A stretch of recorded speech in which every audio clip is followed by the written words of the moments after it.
What's up, everyone? We got another NFL offseason recap video. Today, we're going to be looking at the Cleveland Browns, how their season went last year, what they've done so far in free agency, and what they should be looking for in the draft. After having one of the craziest off seasons and being the most hyped up team since the 2011 Dream Team Eagles, the Cleveland Browns fell flat on their face during the regular season. After getting embarrassed by the Titans in Week 1, everything went downhill from there. The Browns failed to perform in primetime games, Baker Mayfield didn't improve on his solid rookie season, and the cherry on top was star defensive end Myles Garrett getting suspended for the rest of the season and indefinitely for punching Mason Rudolph with a helmet. All in all, a very bad season for the Browns, who missed the playoffs yet again. They finished 6-10, which led to head coach Freddie Kitchens getting fired after only 1 year, and Kevin Stefanski getting hired as head coach along with Andrew Berry as GM.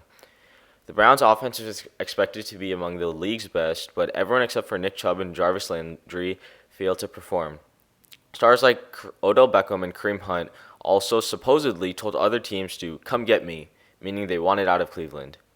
Cleveland's offense ranked 20th in offensive DVOA, and in case you don't know what DVOA is, it is a statistic used by Football Outsiders that calculates the true performance of an offense or defense based on variables like yards per play given up and average yards per down.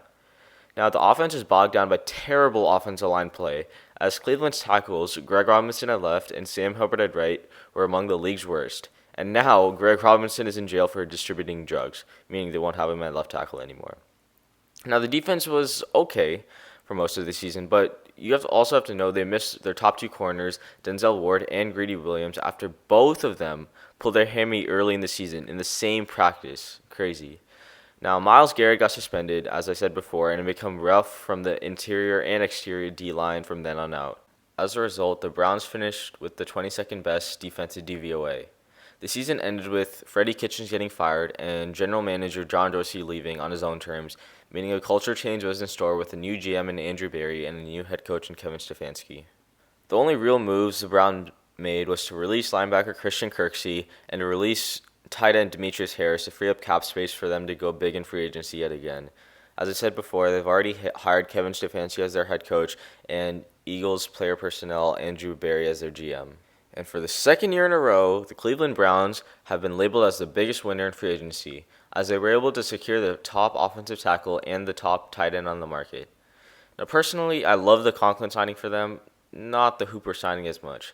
It's another home reunion for a former Ohio State Buckeye, similar to Von Bell of the Bengals, as Conklin is easily the best offensive lineman on the market and the best offensive lineman on the Browns as of right now. And he should have an instant impact at their right tackle position and help solidify the right side, along with Kevin Zeitler. Now, the Hooper signing was okay, but they already had the high upside tight end of David Njoku, and Hooper already has established his ceiling. He also played in Dirk Cutter's offense in Atlanta, which is a vertical offense, with the tight end being the check down or slant option or getting a ton of yards up the seam, meaning his stats may be a little bit inflated than what it actually should be in a regular offense. He also isn't a great blocker, meaning he might not be the worst player in terms of his position, but he isn't also worth $10.5 million a year that the Browns are giving him for 4 years. Now, I think signing Case Keenum was a good signing, and he should act as a mentor to Baker, and the Browns won't be in any real trouble if Baker gets hurt, similar to like Tyrod signing with the Chargers when Phillip was still on the roster.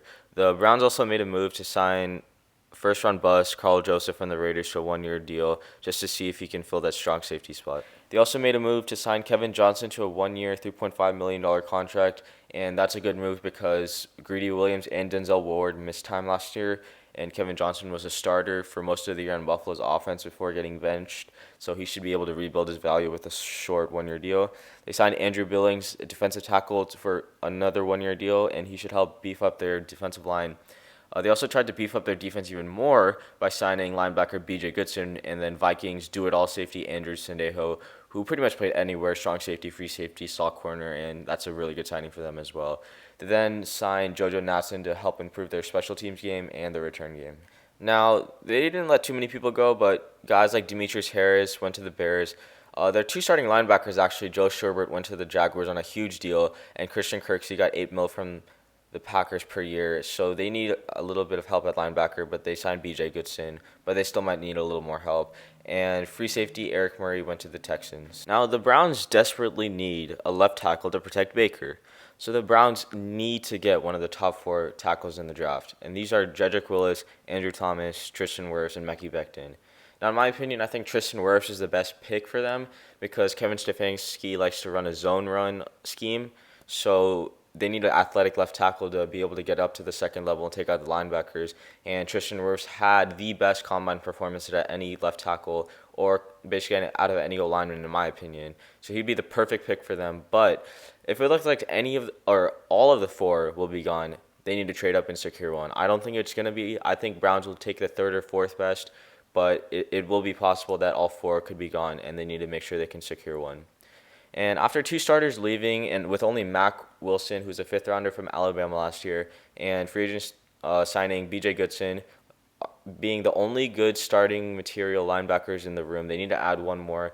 This isn't a particularly deep linebacking class, so Andrew Berry's gonna have to find a gem in the second or third round.